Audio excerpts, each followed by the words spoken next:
meeting. I'd like to introduce you to Dr. Herbert. I'm hoping that Steve Pesh can verify that Dr. Herbert has joined the meeting. I'm I here. hope. Excellent, excellent. We were contacted, an NCA member was familiar with Joe and reached out to Lynn Anderson, who forwarded the information to me. And I like to think that I'm pretty well informed on SAS, having bred SAS puppies and owned SAS puppies. And he had new information, so I thought it was really important to bring it to this forum so that everybody could hear what he had to say. So Joe, without further ado, if you'll take over. Thank you very much, Laurie. I might just share my screen if I can, just because I have a bit of a PowerPoint that might help. Yeah, this is the moderator. Oh, good. You already are co-host. Fantastic. Great. Okay, I'm guessing that's working. Okay.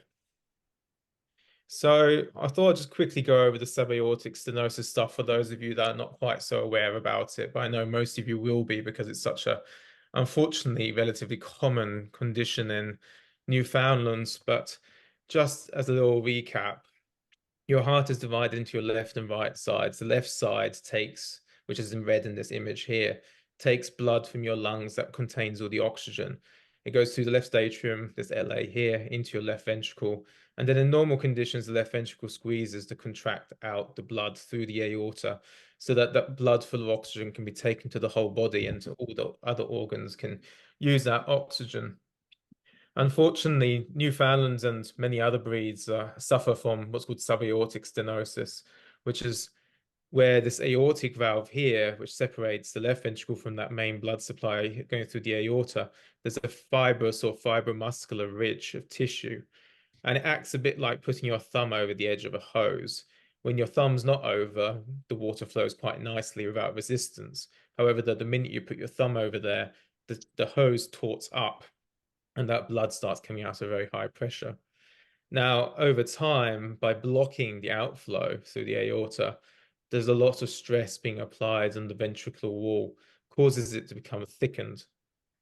The ridge itself comes in three different formats, let's say. There's a fibrous band, which is this elastic material. This is the one we plan on treating. There's a fibromuscular one, so fibrous material plus a muscle ridge. Those may be amenable to treating depending on how much fibrous tissue there is. And then there's a muscular one, which is just effectively a bulge of muscle, which we can't treat with the procedure we're going to talk about in a minute. Now, one second, my screen has frozen. There we go. Like I said, the problem with this condition is it causes a lot of obstruction to blood flow. So the muscle becomes quite thick in an attempt to build more strength to push the blood out of the heart. The problem with that thickening is that you can't get enough blood supply to the middle of the tissue anymore. So the tissue starts to die and become fibrotic. That means it can't contract well. But having a fibrous material there also means you're more predisposed to developing what's called arrhythmias, so abnormal electrical function of the heart. That can lead to structural disease like heart attacks. They're otherwise known as infarcts, but they're also one of the main reasons why sudden death is so common in sub-aortic stenosis patients. Additionally, having that fibrous material there means there's no muscle left to contract, which results in less blood being outputted from the heart. And that's what causes dogs with this condition to start having weakness episodes, reduced exercising ability, and collapsing episodes. It can also lead to other damage to other organs because there's just not enough blood leaving the heart to perfuse them. Predisposed breeds, obviously Newfoundlands, they actually have a genetic component to it via what's called a PKALM gene mutation. But other dogs that are overrepresented are golden retrievers, your German shepherds, your short-haired pointers. Now, there's a grading system which is based on the amount of pressure that needs to be generated to get the blood to leave the heart. Your 16 to 50 millimeters of mercury is classified as mild, 50 to 80 moderate, 80 to 130 severe, and over 130 is ultra severe. Now, the grading system is important because that helps us determine life expectancy in these patients. Those with mild to moderate most likely will live a relatively normal life, especially the mild ones. The moderate ones maybe not quite so much at the higher end. However, though, your severe and ultra severe patients have a significantly reduced life expectancy, with reports of only just 19 months in many of the animals with the worst conditions. Additionally, what's worse is that the risk of sudden death increases dramatically in these patients, and about 40% of them will die from sudden death, i.e. just collapsing. And it's usually due to the rhythm issue. Now, to reduce that pressure, our idea is to reduce the pressure gradient and therefore make it easier for the blood to leave the heart, and therefore, if we do it early enough, stop that left ventricle from becoming thick and fibrotic. There's been procedures like this done before. Many of them have used what's called just high pressure balloons, which are devices akin to what's in this image here. And what it is effectively just a balloon. We insert it in that stenotic region and inflate the balloon, and that should break the tissue away. But traditional balloons don't work. All they do is push the tissue out of the way, and then when you deflate it, it collapses back in place, reforming the stenosis. And that's what a lot of the research in the past has used. There's just these plain high pressure balloons.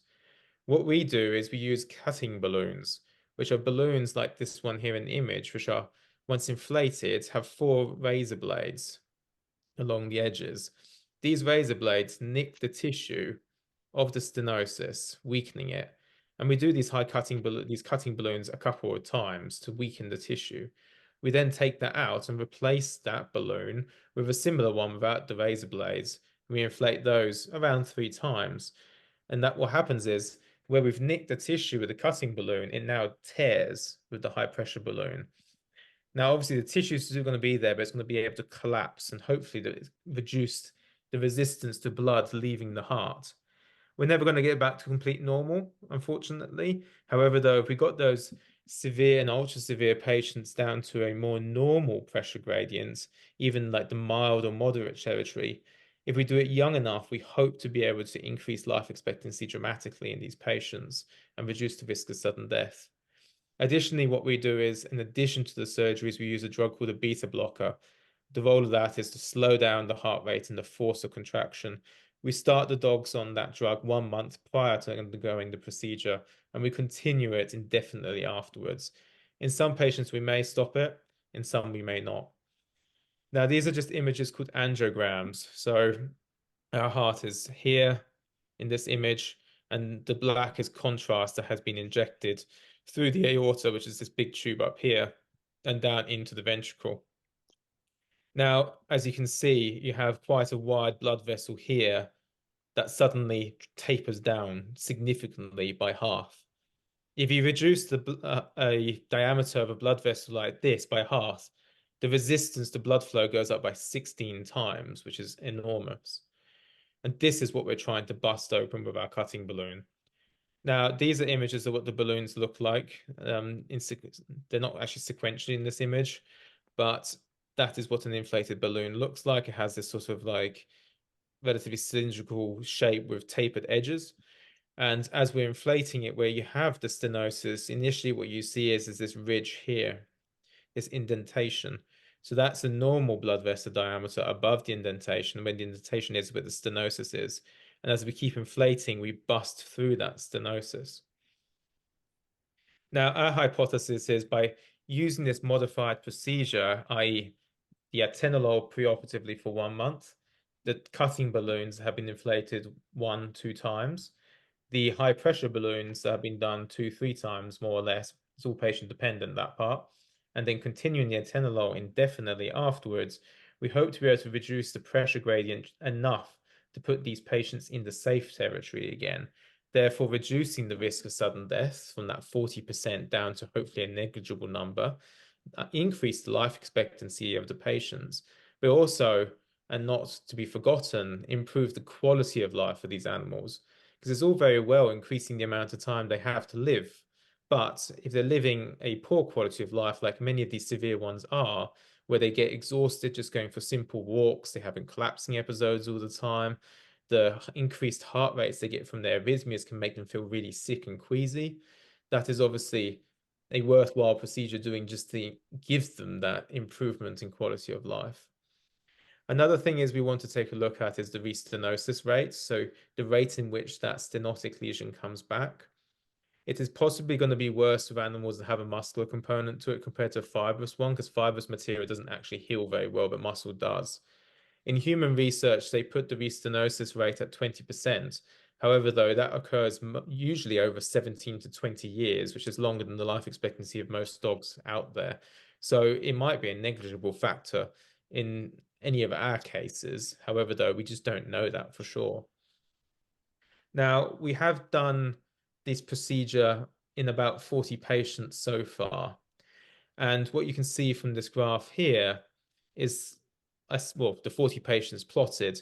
The first number, i.e. where the colored lines start, is the pressure gradient they had before doing the procedure. The second dot is the pressure gradient after having the procedure. And then we have sequential time periods going out from there onwards. As you can see, for the vast majority of patients, there's a dramatic drop-off in pressure, especially those that start at extremely high pressure gradients, like this one here that's pushing the 300 territory, or this one here pushing the 260s, 270s. It's not so much in the lower ones, but then again, they have less to gain. And they're the ones that are most likely going to have a more normal life expectancy compared to these guys. So what we're really interested in is seeing a marked improvement in the really high pressure gradients. Now, the defect of our data, and this is one of the reasons why we've applied for funding, is that we don't really have great long-term follow-up. There's several reasons for this. One is obviously the cost of having the follow-ups is not insignificant. Like to a client, you're pushing $800 to $1,000 for a recheck heart ultrasound scan, which is obviously a huge amount of money, and most people can't afford that these days. Additionally, there's other factors that come into play, is that we're one of the only places in the world that does this procedure. And if you live in California, getting to us in Minnesota is obviously not easy. It's feasible to do so for your procedure because obviously you're getting that sort of like big bang for your buck.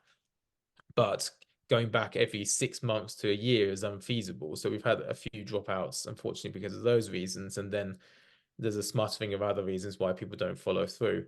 So our long-term follow-up, unfortunately, is kind of limited to about 6, 7 patients at the moment. And we want to increase the number of long-term follow-ups because we want to be able to show that what we are seeing anecdotally, which is that there is an improvement in pressure gradient, there's an improvement in quality of life, and that there's an improvement in life expectancy is actually the case. Because we want to be able to show that to the greater community that this is a procedure that's worthwhile doing, unlike what research in the past has said. So the aims of the study is, again, show that there's a decrease in pressure gradient and that stays so long term, that there's a decrease in sudden death in these patients, there's an increase in survival, so therefore a decrease in mortality. There's an improvement in perceived quality of life. That will have to be based on surveys because it's quite hard to show that scientifically otherwise.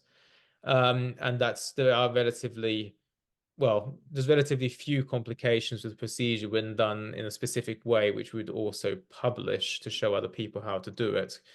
Unfortunately, heart procedures are never going to be low risk by nature, but there are many ways in which to minimize the risks that have never been reported before. So what we kind of need the help with, and that's one of the reasons why we started our conversations with the Newfoundland Club, is one is funding so that we can subsidize recheck heart scans for owners that have lost to follow-up. That's either at our place, so they can come back to us for subsidized recheck, or if they're interstate or can't reach us for whatever reason, we would like to be able to set up a follow-up recheck with a cardiologist more local to them, if possible.